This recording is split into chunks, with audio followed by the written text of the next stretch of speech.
5 തൊഴിലാളികൾ വെള്ളത്തിനടിയിൽ ഒരു എണ്ണ പൈപ്പ്ലൈൻ അറ്റകുറ്റപ്പണി നടത്തുകയായിരുന്നു. എന്നാൽ ഒരു ബോൾട്ടായഞ്ഞ നിമിഷമുണ്ടായ ശക്തമായ മർദ്ദവ്യതിയാനം 5 പേരെയും പൈപ്പിനുള്ളിലേക്ക് വലിച്ചെടുത്തു.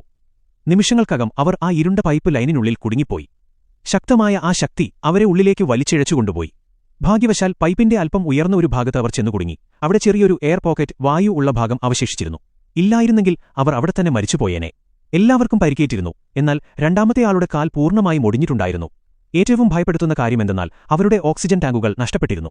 അവിടെ വളരെ കുറഞ്ഞ സ്ഥലം മാത്രമേ ഉണ്ടായിരുന്നുള്ളൂ. ശ്വസിക്കാൻ ആവശ്യമായ വായുവും അവിടെ ഒട്ടുമില്ലായിരുന്നു. എത്രയും വേഗം പുറത്തുകടന്നില്ലെങ്കിൽ അവർക്ക് അധികനേരം ജീവനോടെ ഇരിക്കാൻ കഴിയില്ലായിരുന്നു. ഇനി അവർക്ക് മുന്നിലുണ്ടായിരുന്ന ഏറ്റവും വലിയ ചോദ്യം ഇതായിരുന്നു: അവർ ഏതു വഴിക്ക് പോകണം? ഒരു മനുഷ്യൻ പറഞ്ഞു, നമ്മളെ തല ആദ്യം വരുന്ന രീതിയിലാണ് ഉള്ളിലേക്ക് വലിച്ചിട്ടത്, അതുകൊണ്ട് നമ്മൾ പിന്നിലേക്ക് തന്നെ പോകണം. എന്നാൽ മറ്റുള്ളവർ തർക്കിച്ചു, അല്ല, നമ്മളെ കാൽ ആദ്യം വരുന്ന രീതിയിലാണ് ഉള്ളിലേക്ക് വലിച്ചിഴച്ചത്, അതുകൊണ്ട് നമ്മൾ മുന്നോട്ട് തന്നെ പോകണം. ഒടുവിൽ അവർ മുന്നോട്ടു പോകാൻ തീരുമാനിച്ചു. പൂർണ്ണമായ ഇരുട്ടിൽ ആരും പിന്നിലായി പോകാതിരിക്കാൻ അവർ പരസ്പരം പിടിച്ചുകൊണ്ട് ഇഴഞ്ഞു നീങ്ങി. അല്പം കൂടി മുന്നോട്ടു പോയപ്പോൾ അവർക്ക് 2 ഓക്സിജൻ ടാങ്കുകൾ ലഭിച്ചു. എന്നാൽ മുന്നോട്ടുള്ള വഴി പൂർണ്ണമായും വെള്ളത്തിൽ മുങ്ങിക്കിടക്കുകയായിരുന്നു. അപ്പോഴാണ് യഥാർത്ഥ ദുരന്തം ആരംഭിച്ചത്. ഈ പൈപ്പ് ലൈൻ എവിടെയാണ് അവസാനിക്കുന്നത് എന്ന് അവിടെ ആർക്കും ഒരു ധാരണയുമില്ലായിരുന്നു.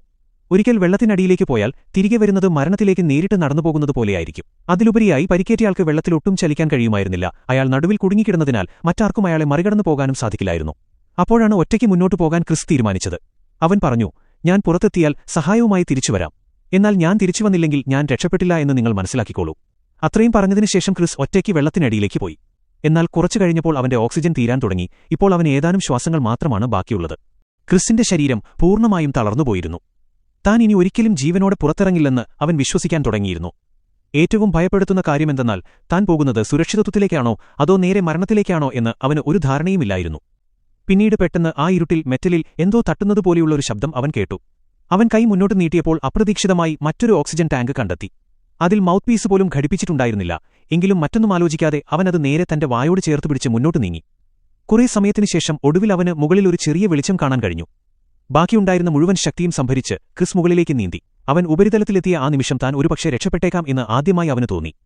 ഏറെ നേരമായി താഴെ നിന്ന് യാതൊരു വിവരവും കേൾക്കാത്തതിനെ തുടർന്ന് അന്വേഷിക്കാൻ വന്ന അവന്റെ സഹപ്രവർത്തകരിലൊരാൾ മുകളിൽ കാത്തുനിൽപ്പുണ്ടായിരുന്നു. ക്രിസ് രക്ഷപ്പെട്ടു. എന്നാൽ മറ്റ് 4 തൊഴിലാളികൾ ഉള്ളിൽ കുടുങ്ങിക്കിടക്കുകയായിരുന്നു. ഏറ്റവും ദേഷ്യം പിടിപ്പിക്കുന്ന കാര്യമെന്തെന്നാൽ താഴേക്ക് പോയി അവരെ രക്ഷിക്കേണ്ടത് ആവശ്യമാണെന്ന് ആ കമ്പനിക്ക് തോന്നിയിട്ട് പോലുമില്ലായിരുന്നു.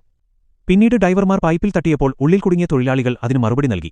അതായത് അവർ 4 പേരും അപ്പോഴും ജീവനോടെ ഉണ്ടായിരുന്നു. എന്നാൽ അപ്പോഴും പൈപ്പ് മുറിച്ചുമാറ്റി പുതിയത് സ്ഥാപിക്കാൻ കമ്പനി പണം ചിലവഴിക്കാൻ തയ്യാറായില്ല. ഇതറിഞ്ഞ് ദേഷ്യം സഹിക്കാനാവാതെ ക്രിസ് ആശുപത്രിയിൽ നിന്ന് ഓടിയിറങ്ങി. എന്നാൽ ആളുകൾ അവനെ തടയുകയും സെഡേറ്റീവ് മയക്കുമരുന്ന് കുത്തിവെക്കുകയും ചെയ്തു. 4-ാം ദിവസം വരെ പൈപ്പിനുള്ളിൽ നിന്നും ശബ്ദങ്ങൾ കേൾക്കാമായിരുന്നു.